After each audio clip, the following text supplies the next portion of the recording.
Tonight, more protests and vigils in Minneapolis after a U.S. citizen was killed by federal agents for the second time in just 3 weeks. Graphic video obtained by Dropsite News shows at least 5 agents violently struggling with the man before multiple shots were fired, killing him. Witnesses stunned.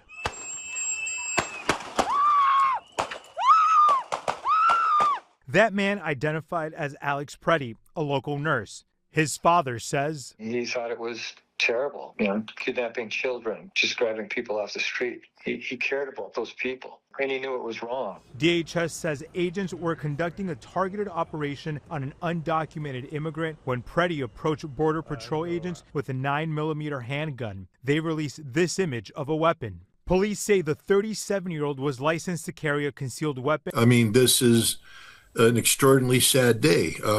It was sad when they killed a 37-year-old mother whose sole crime was trying to survive the assault being waged on her by ICE officers who were reaching into her vehicles, illegally so, and she was trying to escape, and they murdered her. They killed her.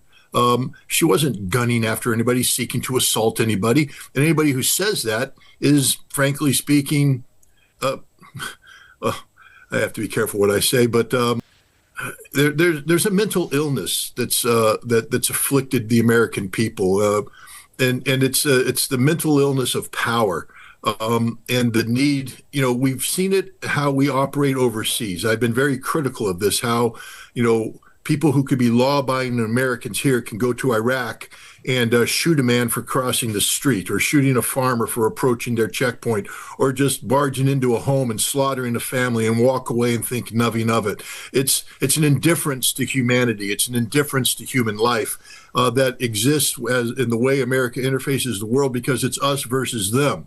But now in America, we've taken that same mindset of us versus them, and we have Americans versus Americans. And frankly speaking, we don't have Americans versus Americans, because the Americans doing the assaulting aren't Americans, because you can't be an American unless you are loyal to the constitutional republic. And so we have non-Americans, these citizen aliens, so to speak, who are hunting down the law-abiding Americans, citizens, and murdering them in the streets. Yes, I applaud anybody who resists this unlawful use of authority, but I fear because I used to believe that those who took an oath to uphold and defend the Constitution would never take arms against law-abiding American citizens, that is a red line that could never be crossed. I am not certain of that today, because more and more I am seeing that the people who put on the uniform, whether it's a law enforcement uniform or an American military uniform with the flag of the United States of America on their shoulders, that flag doesn't mean the same thing to them as it means to real Americans, people who love their country, who believe in the Constitution. That flag has become a symbol of oppression, of authority, of brutality, that it's an empowerment to commit these acts. And I fear for the citizens of Minneapolis, because if the brutal power of federal authority is unleashed to its full extent, it will be a very, very bloody day, and woe be it for the nation when that happens. I believe in the Constitution of the United States of America. Therefore, I brook no illegal challenge to constitutional rule. And therefore, I would never embrace any notion of violent opposition to the Constitution of the United States.